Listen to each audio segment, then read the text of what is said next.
Telecom ఇండస్ట్రీలో ఒకప్పుడు రారాజుగా ఉన్నటువంటి బిఎస్ఎన్ఎల్ ఈరోజు అట్టడుగు స్థాయికి పడిపోయింది. అయితే అదే బిఎస్ఎన్ఎల్‌కి ఈరోజు ఎగబడుతూ జనం ట్రాన్స్‌ఫర్ అవుతున్నారు, వెళ్ళిపోతున్నారు, ట్రాన్స్‌పోర్ట్ అవుతున్నారు. జియో నుంచి, ఎయిర్‌టెల్ నుంచి వెళ్ళే పరిస్థితి ఉంది.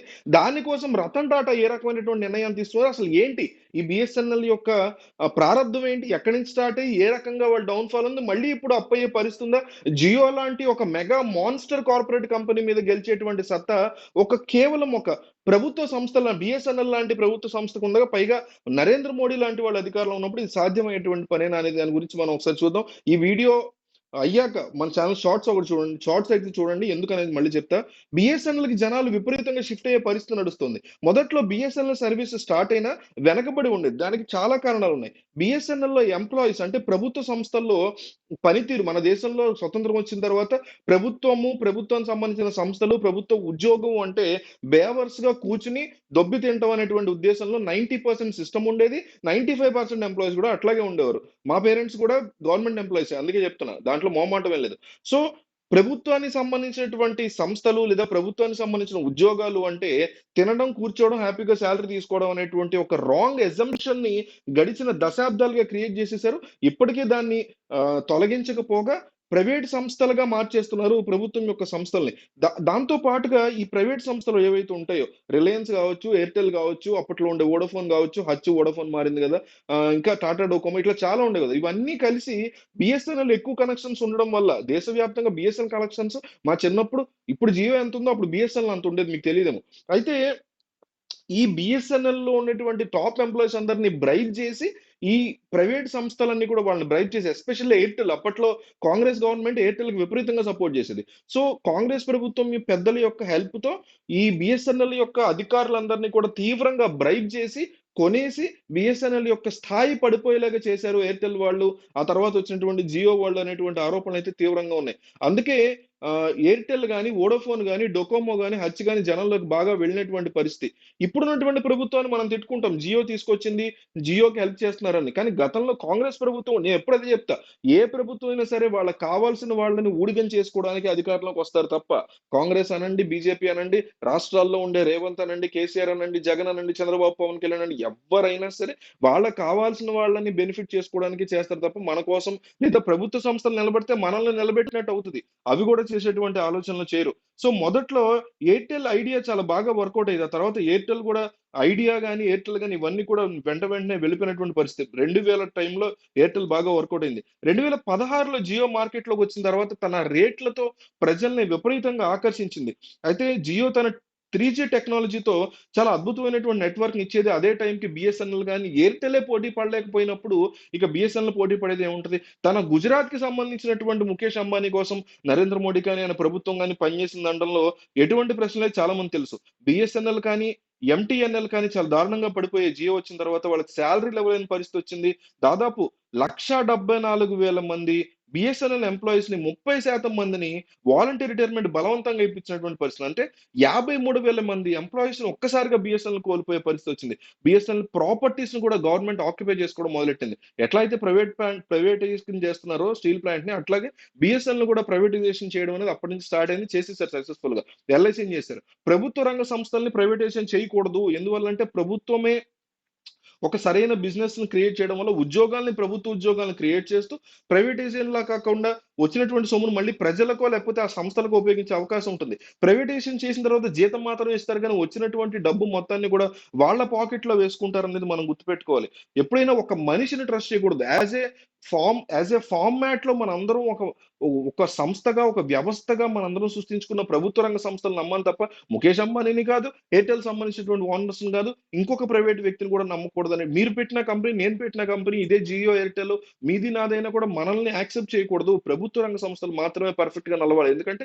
అవి జవాబుదారీతనంతో ఉంటాయి. ప్రైవేట్ సంస్థ ఎవరికి సమాధానం చెప్పాల్సినటువంటి అవసరం ఉండదు. ఫస్ట్‌లో రేట్లు ఎందుకు తగ్గించారు? ఆ తర్వాత ఎందుకు జియో పెంచిందంటే జియో సమాధానం చెప్పుద్దా? చెప్పదు. కానీ ప్రభుత్వ రంగ సంస్థ చెప్పాల్సి ఉంటుంది. ఏది జరిగినా సరే ప్రభుత్వ రంగ సంస్థ ప్రజలకు సమాధానం చెప్పాలి. కేవలం కస్టమర్స్‌కే కాదు. అందులో లాసెస్ వచ్చేది బిఎస్ఎన్ఎల్‌లో ఎందుకు వచ్చాయని ప్రజలకు చెప్పాల్సి ఉంటది.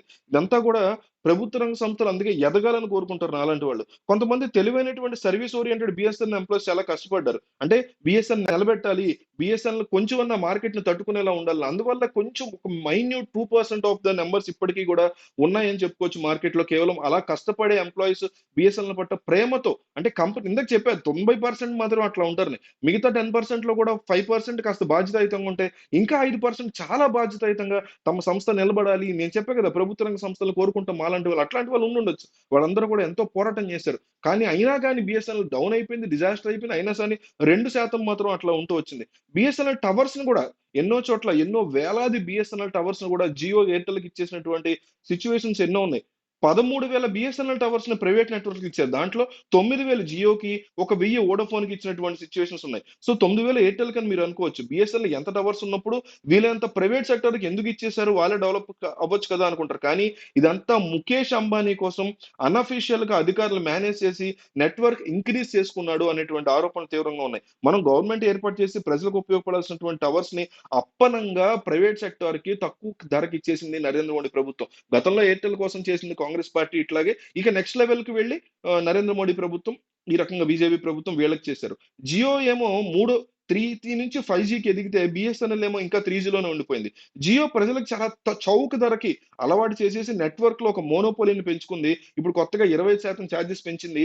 వాళ్ళ అబ్బాయి పెళ్లి కోసమే పెంచారని కూడా చాలా మంది ఎద్దేవా చేశారు. ఇప్పుడు బిఎస్ఎన్ఎల్‌లో చాలా రకాల కొత్త కొత్త ఆఫర్స్ వచ్చాయి. రతన్ టాటా దీంట్లో ఇప్పుడు ఇంక్లూడ్ అవుతూ కొత్త కొత్త ఆఫర్స్‌ని ఆయన తెర మీద తీసుకొచ్చారు. అంటే రూ. 49 ఒక నెల రీచార్జ్‌కి 299కి 3జీ రీచార్జ్, 190 రోజులకి రూ. 70, రూ. 107కి 30 రోజులు, రూ. 108కి మరియు రూ. 199 ఇది చాలా తక్కువ దిగువ మధ్య తరగతి అందరికీ ఉపయోగపడేలాగా తీసుకురావడంతో ఈ జియో కూడా రేట్లు పెరిగిపోతుంది. నెమ్మది నెమ్మదిగా బిఎస్ఎన్ఎల్ వైపు వెళ్తున్నారు జనాలు. రతన్ టాటా చాలా సీరియస్‌గా బిఎస్ఎన్ఎల్‌ని మళ్ళీ ఇంక్రీజ్ చేయాలి. తన టాటా డోకోమో కూడా ఎయిర్‌టెల్ కోసం కాంగ్రెస్ పార్టీ చేసిన దాని వల్ల రతన్ టాటా యొక్క టాటా డోకోమో సర్వనాశనం అయిపోయింది. అట్లాగే ఆహ్, నరేంద్ర మోడీ, ఈ ముఖేష్ అంబానీ వాళ్ళ కోసం చేసినటువంటి ఈ జియో వల్ల బిఎస్ఎన్ఎల్ సర్వనాశనం అయిపోయింది. సో, ఈ రెండిటిని అభివృద్ధి చేసినటువంటి రతన్ టాటా తన మాస్టర్ బ్రెయిన్‌ని బిఎస్ఎన్ఎల్‌లో పెట్టి దీన్ని పైకి లేపాలనేటువంటి ఒక స్ట్రాంగ్ ఫీలింగ్‌తో ఇప్పుడు తెర మీదకొచ్చినట్టు టాటాతో వాళ్ళు కలవటం వల్ల ప్రజలకి బెనిఫిట్ అయ్యేటువంటి ఇష్యూస్ తీసుకురావాలనే ఉద్దేశంతో ఆయన మాతృ సంస్థ అయినటువంటి బిఎస్ఎన్ఎల్‌ని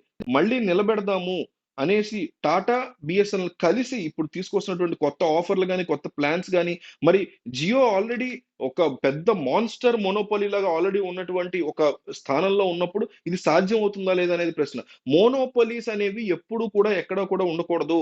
మీరు ముఖేష్ అంబానీని నమ్ముతారేమో, మీరు ఎయిర్‌టెల్ హెడ్స్‌ని నమ్ముతారేమో, మీరు టాటా వాళ్ళని నమ్ముతారేమో. కానీ ప్రభుత్వ రంగ సంస్థలుగాను మాత్రమే అవి ఉండాలి. ఒక వ్యక్తి పూజ, ఒక వ్యక్తిని మాత్రమే నమ్మి ఏది ఉండకూడదు. మోడీ అవ్వచ్చు, రాహుల్ గాంధీ అవ్వచ్చు, ఒక ప్రైవేట్ సంస్థలు అవ్వచ్చు, ఏదైనా అవ్వచ్చు.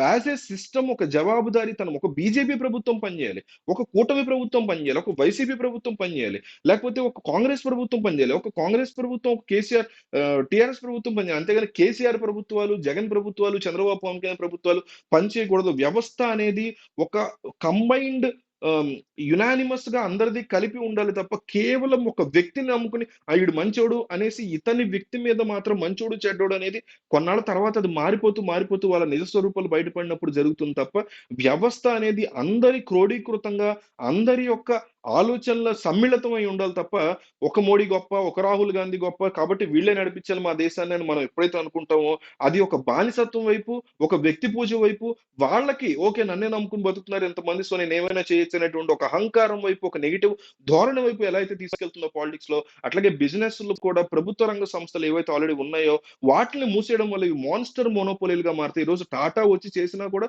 ఆయన ప్రభుత్వ రంగ సంస్థగా చేస్తేనే దాన్ని మనం ఎంకరేజ్ చేస్తాం, సపోర్ట్ చేస్తాం తప్ప, ఆయన కూడా దాన్ని ఇంకొక జియో లాగా, మోనోపోలీ లాగా చేయాలనుకుంటే డెఫినైట్‌లీ మనందరం ఆయన్ని కండెమ్ చేస్తాం. డెఫినైట్‌లీ ఇప్పుడు ఎట్లయితే ఆయన నుంచి జియో, నరేంద్ర మోడీ ఈ యొక్క రిలేషను ఎయిర్‌టెల్, కాంగ్రెస్ యొక్క రిలేషన్ గురించి ఎట్లయితే మాట్లాడుకుంటున్నామో, రేపొద్దున మళ్ళీ టాటా ఏదైనా ప్రైవేటీకరణ లెవెల్‌లో చేస్తే డెఫినైట్‌లీ దాన్ని కూడా మనం తప్పుపడతాం. సో, ఈ మొత్తం అంశం మీద కామెంట్ చేయండి. ఒక్కసారి మన ఛానెల్ షార్ట్స్ చూడమన్నా కదా! మీరు చూడండి.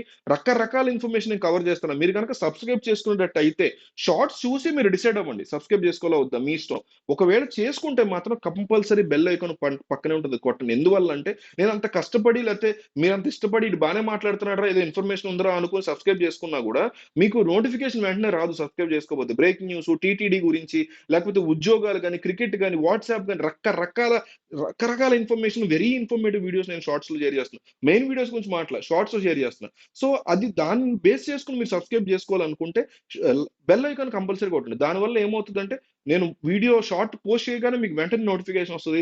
ఏం జరుగుతుంది బయట అనేది తెలుస్తది. మెయిన్ స్ట్రీమ్ మీడియా కంటే ముందే బ్రేకింగ్ న్యూస్‌లు ఇస్తున్నాం. నేను ఛాలెంజ్ చేస్తున్నా మీకు.